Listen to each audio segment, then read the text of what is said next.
মেয়েরা, আশা করি তোমরা ভালোই আছো। অনেক দিন হয়ে গেল তোমাদের সঙ্গে কোনো দেখা সাক্ষাৎ নেই। এর আগে আমি তোমাদের বাংলা গদ্য মৌচুসি আর হামিংবার্ড গল্পটি পড়িয়েছি এবং বাংলা ব্যাকরণ থেকে সর্বনাম পদ ও বিপরীতার্থক শব্দও পড়িয়েছি। আজ আমি তোমাদের সঙ্গে বাংলা গদ্য ও ব্যাকরণ থেকে কিছু প্রশ্নোত্তর নিয়ে আলোচনা করব। তোমরা মন দিয়ে শুনবে। মৌচুসি আর হামিংবার্ড। ১ নম্বর প্রশ্ন, মৌচুসি আর হামিংবার্ড গদ্যাংশটি কার লেখা? মৌচুসি পাখি কোথায় কোথায় দেখা যায়? বর্তমানে এই পাখির সংখ্যা কেমন? উত্তর, মৌচুসি আর হামিংবার্ড গদ্যাংশটি সুধীন্দ্র সরকারের লেখা। এই পাখিটি বাংলাদেশ, ভারত ছাড়াও দক্ষিণ ও দক্ষিণ-পূর্ব এশিয়ার বিভিন্ন দেশে দেখা যায়। সারা পৃথিবীর বিশাল এলাকা জুড়ে এদের বাস। বিগত কয়েক দশক ধরে এদের সংখ্যা স্থিতিশীল রয়েছে, বাড়েওনি আবার আশঙ্কাজনক হারে কমেও যায়নি। ২ নম্বর প্রশ্ন, হামিংবার্ড পাখি কোথায় দেখতে পাওয়া যায়? এর সংখ্যা দিনে দিনে কমে যাচ্ছে কেন? উত্তর, হামিংবার্ড পাখিটি কিউবার ঘন অরণ্যে দেখতে পাওয়া যায়। বিগত কয়েক দশক ধরে এদের সংখ্যা আশঙ্কাজনক হারে কমে যাচ্ছে, কারণ এই পাখির পালক এত সুন্দর রঙের হয় যে মানুষ তার পালক দিয়ে নিজের খেয়াল খুশি মতো শৌখিন পোশাক তৈরি করে, আবার কেউ বা আস্ত পাখিটাকে মেরে দুল হিসাবে কানেও পরে। তাই মানুষের বিভিন্ন চাহিদা মেটাতে গিয়েই এই পাখিদের অকালে প্রাণ হারাতে হয়। তাই এই পাখির সংখ্যা দিন দিন আশঙ্কাজনকভাবে কমে যাচ্ছে। ৩ নম্বর প্রশ্ন, পাখিদের মধ্যে কোন পাখি সবচেয়ে ছোট? মৌচুসি পাখি কোন পাখির চেয়ে ছোট? উত্তর, পাখিদের মধ্যে হামিংবার্ড পাখি সবচেয়ে ছোট, বুড়ো আঙুলের মাপের, আর মৌচুসি পাখি চড়ুই পাখির চেয়েও ছোট। তার মানে দুজনে প্রায় একই মাপের বলা যায়। ৪ নম্বর প্রশ্ন, মৌচুসি আর হামিংবার্ড পাখিদের মধ্যে কি কি মিল দেখা যায়? উত্তর, মৌচুসি আর হামিংবার্ড পাখির মধ্যে অনেক মিল দেখা যায়। দুজনে প্রায় একই মাপের, শুধু মাপের কাছাকাছি বলে নয়, দুজনেই ফুলের মধু খায়। উড়তে উড়তে যখন তারা আকাশে অনেক দূরে উড়ে চলে যায়, তখন তারা শূন্যে উড়ন্ত বিভিন্ন ধরনের পোকামাকড় ধরে খায়। এদের বাসার চেহারাও প্রায় একই রকম। দুজনের পাখাতেই বিভিন্ন রঙের রং বেরঙের রং দেখা যায়। ৫ নম্বর প্রশ্ন, হামিংবার্ডের মধু খাওয়ার কৌশলটা কেমন? উত্তর, হামিংবার্ডের মধু খাওয়ার কৌশলটা দেখার মতো। উড়তে উড়তে শূন্যে এক জায়গায় দাঁড়িয়ে মধু খায়। এরা নাকি মিনিটে ৭০ থেকে ৮০ বার ডানা নাড়তে পারে। কাজেই এত জোরে ডানা নাড়ার জন্য মনে হয় ডানা দুটো স্থির, পাখি শূন্যে দাঁড়িয়ে আছে।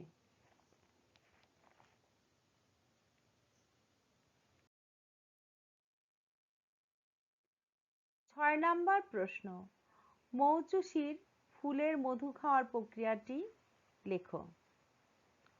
উত্তর, মৌচুষি যখন ফুলের মধু খায় তখন ভীষণ ছটফট করে, কখনো শরীরটাকে বাঁকিয়ে, কখনো উল্টোভাবে মাথা ঝুলিয়ে, কখনো উল্টে পাল্টে ডিগবাজি খেয়ে ফুলের ভেতর থেকে মধু টেনে বার করে।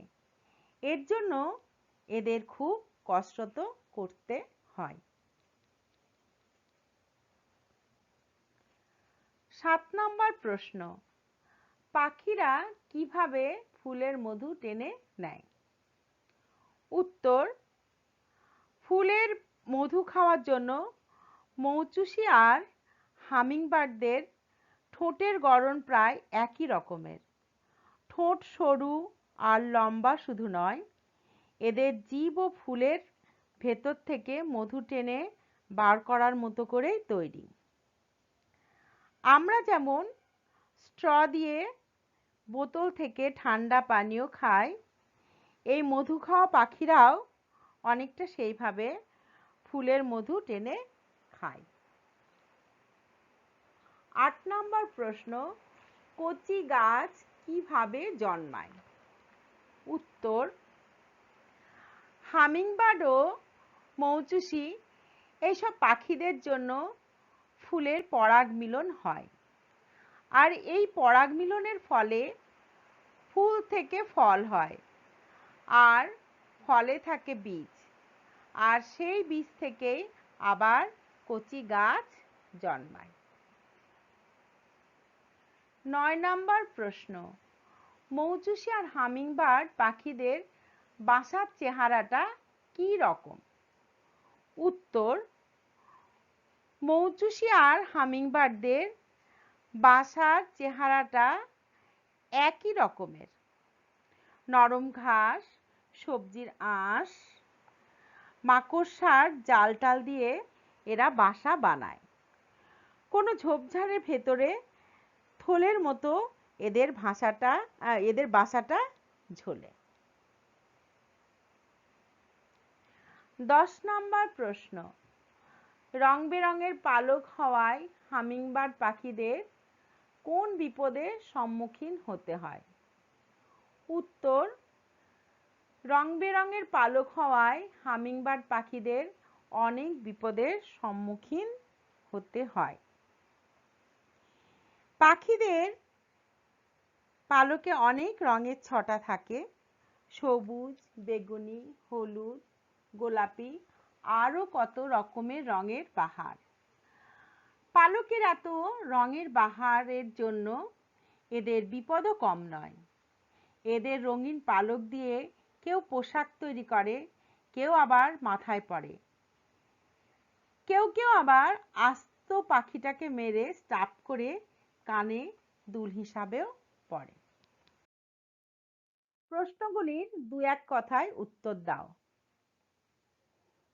1 নম্বর প্রশ্ন, পাখিদের মধ্যে কোন পাখি সবচেয়ে ছোট?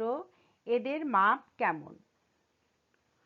উত্তর, পাখিদের মধ্যে হামিংবার্ড পাখি সবচেয়ে ছোট, এদের মাপ বুড়ো আঙুলের মতো। 2 নম্বর প্রশ্ন, কোন পাখির মধু খাওয়ার কৌশল দেখার মতো? কোন পাখির মধু খাওয়ার সময় ছটফট করে? উত্তর, হামিংবার্ড পাখির মধু খাওয়ার কৌশলটা দেখার মতো, আর মৌচুষি পাখির মধু খাওয়ার সময় ছটফট করে। 3 নম্বর প্রশ্ন, কোন কোন পাখিদের ঠোঁটের গড়ন একই রকম? উত্তর, হামিংবার্ড ও মৌচুষি পাখিদের ঠোঁটের গড়ন প্রায় একই রকম। 4 নম্বর প্রশ্ন, কাদের জন্য ফুলের পরাগ মিলন হয়? উত্তর, মধু খাওয়া পাখিদের জন্যই ফুলের পরাগ মিলন হয়। 5 নম্বর প্রশ্ন, ফুলের পরাগ মিলনের ফলে কি কি হয়? উত্তর, ফুলের পরাগ মিলনের ফলে ফুল ফুল থেকে ফল হয় এবং ফলের মধ্যে যে বীজ থাকে সেই বীজ থেকে চারা গাছ জন্মায়। 6 নম্বর প্রশ্ন, মৌচুসির পালক ও ডানা কি রকমের হয়ে থাকে? উত্তর, মৌচুসিদের পালকের কালো রঙের উপর সবজে আর বেগুনি রঙের আভা ছড়ায়। ডানার নিচটা কমলা কি লাল রঙের হয়। 7 নম্বর প্রশ্ন, হামিংবার্ড মিনিটে কতবার ডানা নাড়তে পারে? উত্তর, হামিংবার্ড পাখি মিনিটে 70 থেকে 80 বার ডানা নাড়তে পারে। 8 নম্বর প্রশ্ন, লেখক সুধীন্দ্র সরকারের লেখা দুটি বইয়ের নাম করো। উত্তর, লেখক সুধীন্দ্র সরকারের লেখা দুটি বইয়ের নাম গোয়েন্দা, ভূত ইত্যাদি। 9 নম্বর প্রশ্ন, কোন পাখিকে মেরে স্টাফ করে কানের দুলের মতো পড়ে? উত্তর, হামিংবার্ড পাখিকে মেরে স্টাফ করে কানের দুলের মতো পড়ে। 10 নম্বর প্রশ্ন, কি কি দিয়ে মৌচুসি আর হামিংবার্ড বাসা বানায়? উত্তর, নরম ঘাস, সবজির আঁশ, মাকড়সার জাল টাল দিয়ে মৌচুসি আর হামিংবার্ড বাসা বানায়। আমি এখন তোমাদের যেসব এক কথার প্রশ্নগুলি দিচ্ছি সেগুলোর উত্তর তোমরা বাড়িতে বসে স্কুলের খাতায় লিখবে। 1 নম্বর প্রশ্ন, ইস ভাবতেও খারাপ লাগে, কষ্ট হয়। কাদের কথা ভাবতে কষ্ট হয়? 2 নম্বর প্রশ্ন, পাখিদের মধ্যে কোন পাখি সবচেয়ে ছোট? 3 নম্বর প্রশ্ন, মাপের দিক থেকে মৌচুসি কত ছোট? 4 নম্বর প্রশ্ন, কোন পাখির মধু খাওয়ার কৌশল দেখার মতো? 5 নম্বর প্রশ্ন, মৌচুসি কখন ছটফট করে? 6 নম্বর প্রশ্ন, কোন কোন পাখিদের ঠোঁটের গড়ন প্রায় একই রকম?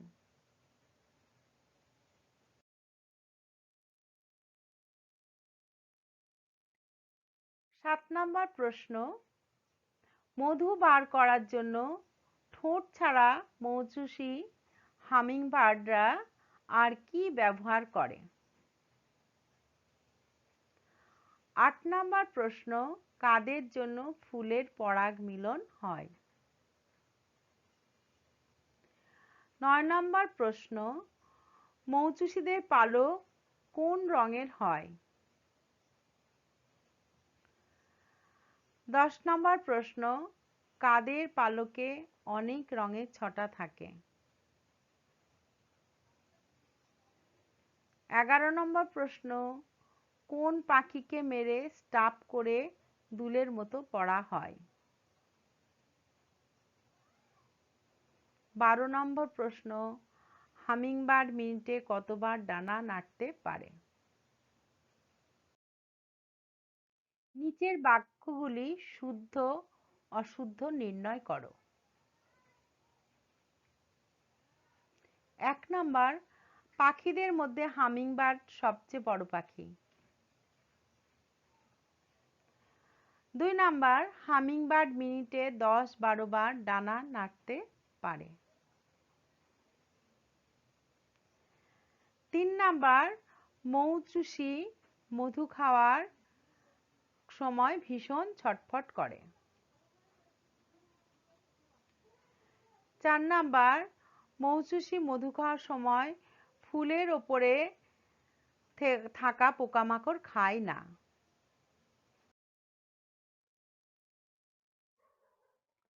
5 নাম্বার, আমরা স্ট্র মুখে দিয়ে যেমন বোতল থেকে ঠান্ডা খাই পাখিরাও সেইভাবে ফুলের মধু টেনে নেয়। 6 নাম্বার, হামিংবার্ড ও মৌচুসির বাসার চেহারা প্রায় একই রকম। 7 নাম্বার, মৌচুসিদের ডানার নিচটা হলুদ রঙের হয়ে থাকে।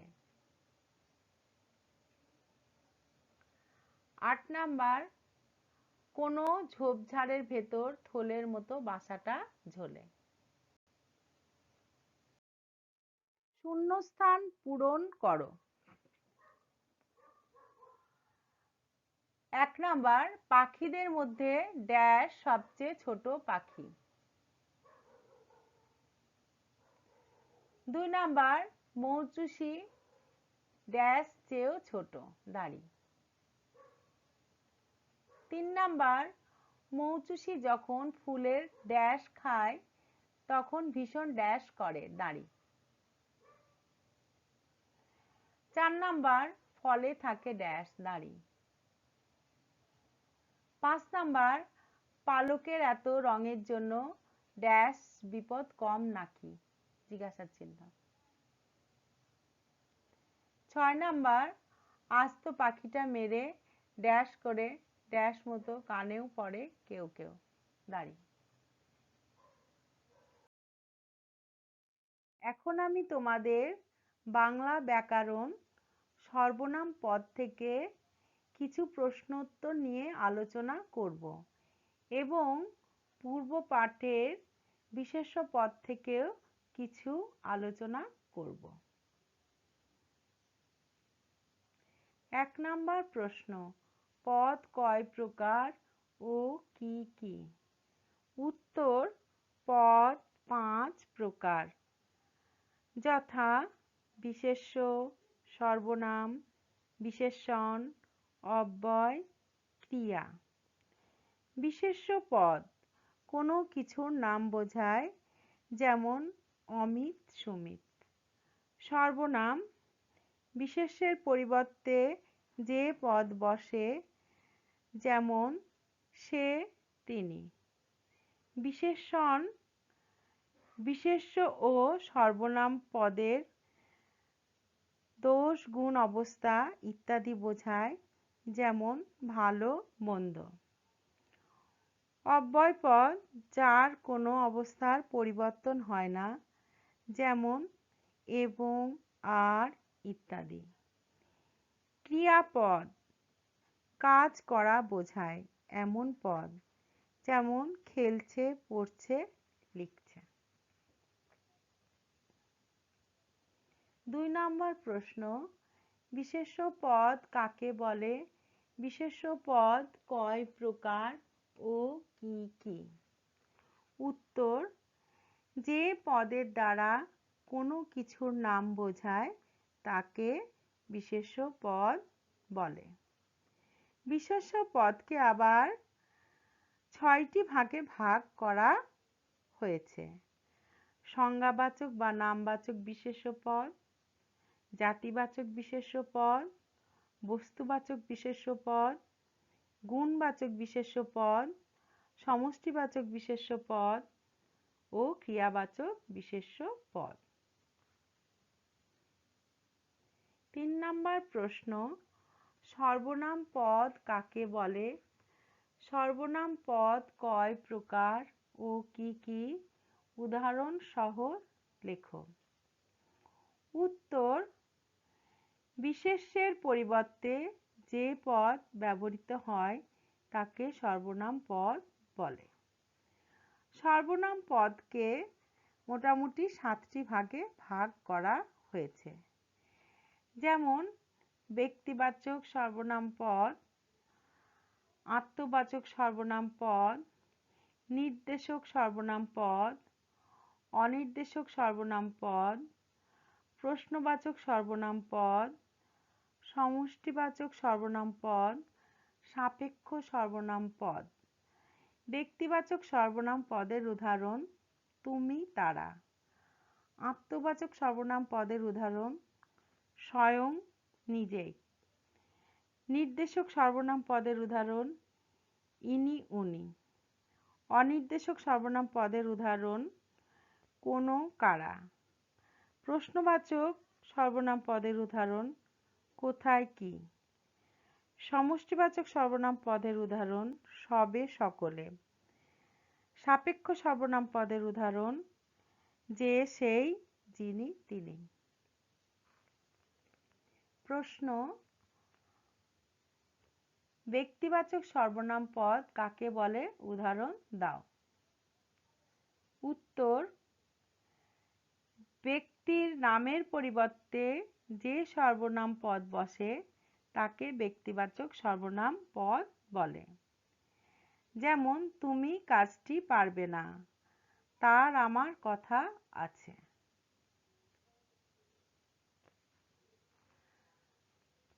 প্রশ্ন আত্মবাচক সর্বনাম পদ কাকে বলে উদাহরণ দাও।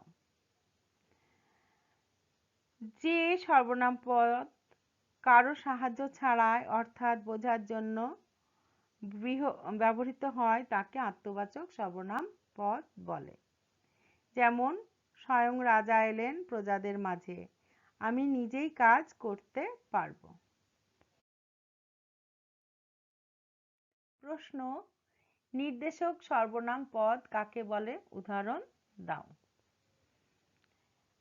উত্তর যে সর্বনাম পদ কোনো ব্যক্তি বা বস্তুকে নির্দিষ্ট করে বুঝিয়ে দেয় তাকে নির্দেশক সর্বনাম বলে। যেমন ইনি আমাদের আশ্রমের সাধক, উনি একজন বিজ্ঞানী। প্রশ্ন অনির্দেশক সর্বনাম পদ কাকে বলে উদাহরণ দাও। উত্তর যে সর্বনাম নির্দিষ্ট করে কোনো ব্যক্তি বা বস্তুকে নির্দেশ করে না তাকে অনির্দেশক সর্বনাম বলে। যেমন এই গলিতেই কোনো বাড়ি তাদের, কারা এ কাজ করেছে। প্রশ্ন প্রশ্নবাচক সর্বনাম পদ কাকে বলে উদাহরণ দাও। উত্তর যে সর্বনাম পদের দ্বারা প্রশ্ন জিজ্ঞাসা করা হয় তাকে প্রশ্নবাচক সর্বনাম পদ বলে।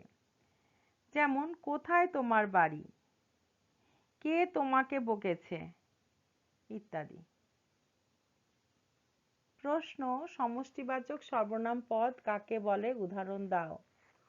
উত্তর যে সর্বনাম পদের দ্বারা কোনো কিছুর সমষ্টি বোঝায় তাকে সমষ্টিবাচক সর্বনাম বলে। যেমন সবে মিলি করি কাজ, সকলে হর্ষধ্বনি করিল ইত্যাদি। প্রশ্ন সাপেক্ষ সর্বনাম পদ কাকে বলে উদাহরণ দাও। উত্তর দুটি সর্বনাম যখন পরস্পরের উপর নির্ভরশীল হয়ে ব্যবহৃত হয় তখন তাকে সাপেক্ষ সর্বনাম বলে। যেমন যে দেখেছে সেই অবাক হয়েছে, যিনি রাম তিনি কৃষ্ণ ইত্যাদি। স্থূলাক্ষর পদগুলি কি ধরনের সর্বনাম লেখো। এগুলি তোমরা বাড়িতে বসে স্কুলের খাতায় লিখবে। সে চিঠি লিখেছে, সে হচ্ছে ব্যক্তিবাচক সর্বনাম। স্বয়ং রাজা এলেন পাখিটাকে দেখতে। শিশুগণ দেয় মন নিজ নিজ পাঠে। যে চালাক সেই চতুর। উনি আমার মামা। যে কেউ এ কাজ পারবে। দুটি করে সর্বনাম পদের উদাহরণ দাও। ব্যক্তিবাচক সর্বনাম পদ, আত্মবাচক সর্বনাম পদ, নির্দেশক সর্বনাম পদ, প্রশ্নবাচক সর্বনাম পদ, অনির্দেশক সর্বনাম পদ, সমষ্টিবাচক সর্বনাম পদ, সাপেক্ষ সর্বনাম পদ। যেমন ব্যক্তিবাচকে হচ্ছে তুমি, তারা। এইভাবে তোমরা সমস্ত সর্বনাম পদগুলি লিখবে। শূন্যস্থান পূরণ করো। সর্বনাম পদ বসিয়ে তোমরা শূন্যস্থান পূরণ করবে। 1 নাম্বার, ড্যাশ একই বৃন্তে দুটি কুসুম নারী। 2 নাম্বার, ড্যাশ রাজা এলেন প্রজাদের মাঝে। 3 নাম্বার, ড্যাশ আমাদের আশ্রমের সাধক। 4 নাম্বার, ড্যাশ হয়তো সংবাদটা জানে। 5 নাম্বার, ড্যাশ মিলে করি কাজ। 6 নাম্বার, ড্যাশ যেমন কর্ম ড্যাশ তেমন ফল। বিপরীতার্থক শব্দ। বিপরীতার্থক শব্দ বলতে আমরা বুঝি যে যে শব্দটি আমরা পড়ি তার উল্টো শব্দকে বিপরীত শব্দ বলে। যেমন চালাকের বিপরীত হচ্ছে বোকা, চঞ্চলের বিপরীত হচ্ছে শান্ত, জীবনের বিপরীত হচ্ছে মরণ। প্রতিটি শব্দযুগল পরস্পরের বিপরীতার্থক শব্দ। প্রতিটি ভাষার এরূপ কিছু বিপরীতার্থক শব্দ আছে। নানা প্রয়োজনে এগুলো ব্যবহৃত হয়। আমাদের বাংলা ভাষাও তার ব্যতিক্রম নয়। লেখা ও বলার সময় আমরা প্রায় এগুলো ব্যবহার করে থাকি। তবে সব শব্দের বিপরীতার্থক শব্দ হয় না।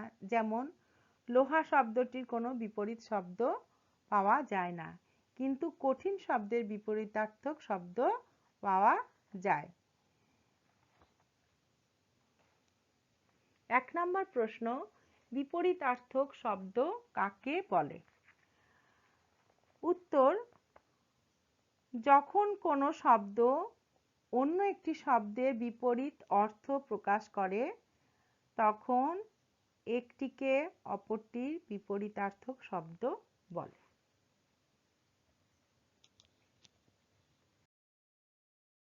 শূন্যস্থান পূরণ করো। 1 নাম্বার, ব্যবসায় লাভ যেমন আছে তেমনি ক্ষতিও আছে। এইভাবে তোমরা করবে। 2 নাম্বার, জীবন আছে বলেই ড্যাশ নিশ্চিত। 3 নাম্বার, সুমিত ড্যাশ কিন্তু অমিত বোকা। 4 নাম্বার, অবনতি নয় ড্যাশ সকলেই চায়। 5 নাম্বার, সূর্য পূর্ব দিকে উদিত হয় পশ্চিমে ড্যাশ যায়।